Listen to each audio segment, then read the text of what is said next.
नमस्कार साथियों, निर्माण क्लासेज अयोध्या में आपका हार्दिक स्वागत है। आज एक इम्पॉर्टेंट टॉपिक जो लगभग हर वर्ष प्रश्न आता है, भारत में आर्थिक नियोजन का क्या इतिहास रहा है। ठीक है, यानी कि इकोनॉमिक जो आपका प्लानिंग चल रहा है, ठीक, तमाम पंचवर्षीय योजना ये सब कुछ उनसे संबंधित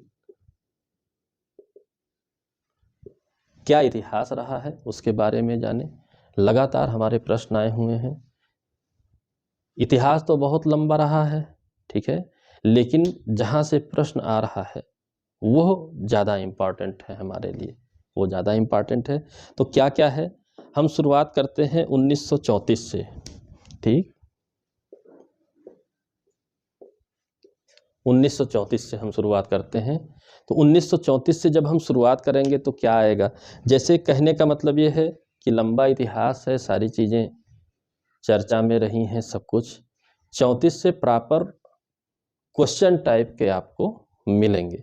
ठीक, 1934 में क्या हुआ, एम विश्वेश्वरैया जी थे, एम विश्वेश्वरैया, ठीक, इन्होंने एक बुक लिखी थी जो इकोनॉमिक प्लानिंग इन इंडिया, मतलब इंडिया में इकोनॉमिक प्लानिंग के लिए बहुत ही महत्वपूर्ण बुक बनी, और इसका नाम भी था प्लान्ड इकोनॉमी फॉर इंडिया।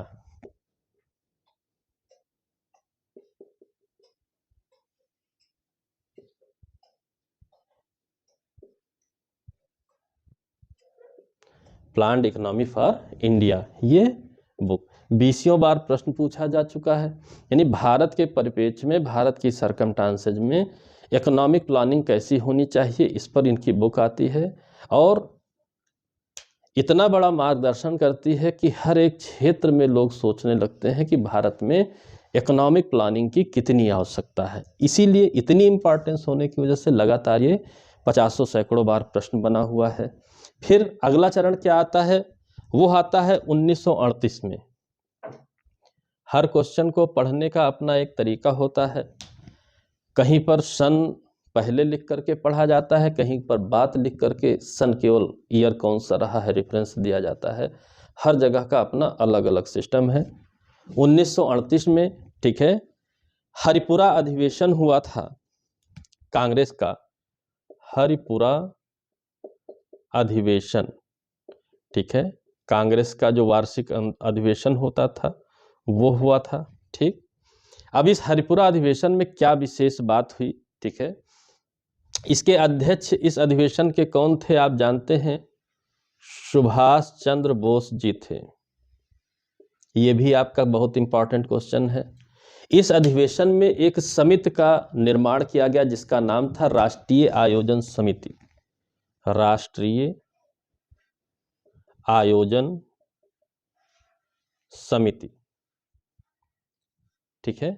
इस समिति का निर्माण किया गया और इस समिति की अध्यक्षता दी गई, अध्यक्ष रहे जवाहरलाल नेहरू जी।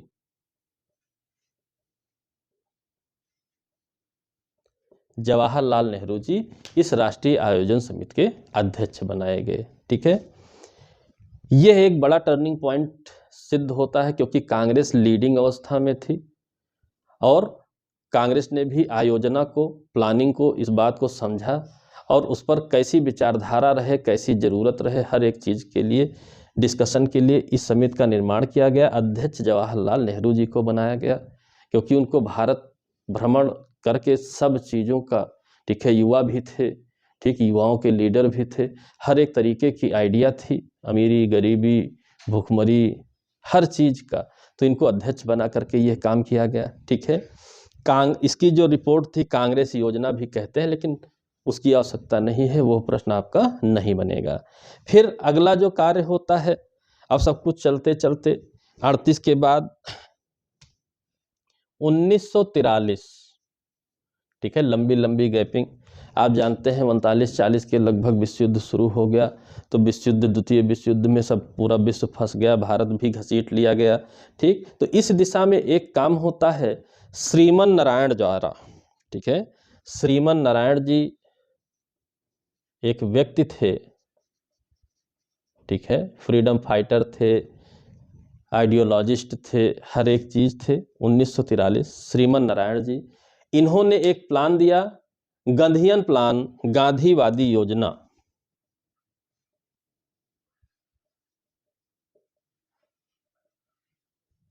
ठीक है, गांधीयन प्लान दिया, गांधीवादी योजना दी। ठीक, अब गांधीवादी योजना मतलब ये कि गांधी जी की जो विचारधारा थी, श्रीमन नारायण जी भी उससे बहुत प्रेरित थे।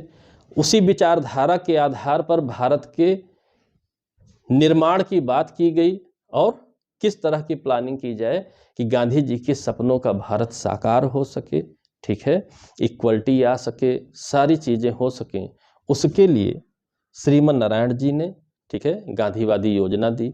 ठीक, अब गांधीवादी योजना आने के बाद सारी चीज़ें चल रही थीं। इसी समय 1943 में ही, ठीक है, 43 क्या आप कह सकते हैं, चलिए 43 नहीं, ठीक, और भी कुछ हुआ था लेकिन प्रश्नों के रूप में इम्पॉर्टेंट नहीं है।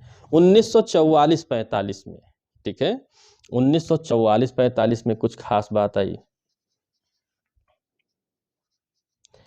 1944-45 में आप जानते हैं कि पूरे दुनिया में बहुत बड़े बड़े बदलाव हो चुके थे। सोच, विचार, स्थिति, परिस्थिति, हर एक जगह इंडस्ट्रीज का बोलबाला बढ़ रहा था, पूंजीवाद का फैलाव हो रहा था। ठीक है, नए टेक्नोलॉजी वाले युग की ओर हर कोई अग्रसर हो रहा था, रेस लगी हुई थी, उद्योगों को डेवलप करने की रेस लगी हुई थी। उसी समय हमारे भारत के 8 प्रमुख उद्योगपति थे बम्बई के। ठीक है, उस समय बम्बई था, अब मुंबई हो गया है। बम्बई के 8 उद्योगपति, इन लोगों ने मिलजुल करके एक समिति बना करके कुछ प्लानिंग दी। ठीक है, क्या? A plan for economic development in India. कौन सी इन्होंने प्लानिंग दी? A plan for economic development for India. India के लिए एक प्लान दिया कि इंडिया की इकोनॉमिक डेवलपमेंट हो सके। ठीक है, इन इंडिया, फॉर नहीं, इन इंडिया इन्होंने दिया, इन इंडिया। ठीक, यह भी आपका कई बार प्रश्न पूछा हुआ है, क्रम से पूछा जाता है। ठीक है, और इसकी एक खास बात और थी, ये जो 8 उद्योगपतियों ने योजना तैयार की थी, इसके जो अध्यक्ष थे, ठीक है, अध्यक्ष, यह भी खास बात है, कभी कभार पूछा है, JRD टाटा थे। ठीक, ये एक स्पेशल प्रश्न आपका हो सकता है। JRD टाटा जी थे। ठीक है, JRD टाटा। उपाध्यक्ष बिरला जी थे, दामोदर दास बिरला जी थे। कभी कभी इसी को टाटा बिरला प्लान भी कहा जाता है। ऐसा भी पूछ ले तो आपको कम से कम सुना हुआ तो होना ही चाहिए। ठीक है, अगला हिस्सा आता है। अब यहाँ तो ये सब बातें हो गई।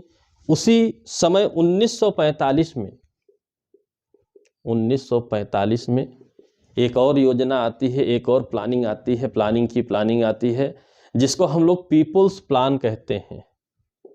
People's plan. ठीक है, ये पीपुल्स प्लान किसकी थी? ठीक, MN राय जी की थी। MN राय। ठीक है, people's plan MN Rai ji का था। ठीक, MN राय जी समाजवादी थे, वामपंथी विचारधारा के थे। तो समाजवाद में, वामपंथ में पीपुल शब्द का बड़ा उपयोग होता है। इन्होंने पीपुल्स प्लान दिया। ठीक है, लोगों की योजना, लोगों के लिए योजना के रूप में इस बात को कहा गया। ठीक है, और सारा सिस्टम चलता रहा। यहीं पर चर्चा हुई थी, यहीं पर इनके प्लान में ही चर्चा हुई थी कि पंचवर्षीय योजनाएं बनाए जाए, एक आयोग होना चाहिए, ऐसी कुछ बातें हुई थी। तो जब ये कुछ चर्चाएं हो गई तो 1946 में केसी नियोगी समिति बनी। 1946 में केसी नियोगी जी की अध्यक्षता में एक समिति बनती है। ठीक, भारत में कैसे कैसे इकोनॉमिक प्लानिंग की जाए, प्लान जो बनाए जाए कैसे उनको एग्जीक्यूट कराया जाए, नियोगी जी की समिति बनाई जाती है, ठीक है, समिति बनाई जाती है और एक सलाहकारी योजना परिषद बनाया जाता है। इसी की संस्तुति हुई थी, ठीक है, इसी की बाद में रिकमेंडेशन पर योजना आयोग आपका रहा है। यह बात याद रखे रहिएगा, ठीक, क्योंकि फिलहाल हम लोग योजना आयोग और एनडीसी की स्थापना नहीं पढ़ेंगे। एक सिंपल सी बात याद रखे रहिएगा कि यही समिति जो 46 में बनी थी, इसी के रिकमेंडेशन ही 1950, 51, 52 में यूज की जाएगी। इसके बाद एक मोस्ट इम्पॉर्टेंट आपका क्वेश्चन बनता है 1950 से, ठीक है, 1950 से, ठीक। एक बहुत बड़े प्लानर थे, भारत के बहुत बड़े आइडियोलॉजिस्ट थे, जिनको आप जयप्रकाश नारायण के नाम से जानते हैं, जयप्रकाश नारायण के नाम से जानते हैं, यानी कि जेपी, ठीक है, जेपी जी को जानते हैं। जेपी जी ने बहुत अच्छी योजना दी थी उस समय, और इनकी योजना का नाम था सर्वोदय प्लान। यानी कि ऐसा प्लान आप बनाइए कि सभी का उदय हो सके, सर्वोदय प्लान के रूप में उनकी प्लानिंग थी, योजना थी।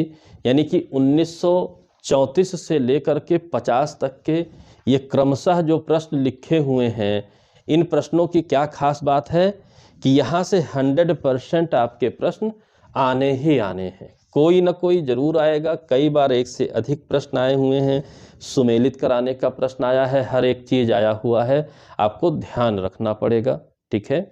और इसके बाद का जो सिस्टम शुरू होता है वो योजना आयोग की स्थापना, एनडीसी की स्थापना के साथ पंचवर्षीय योजनाओं का सिस्टम।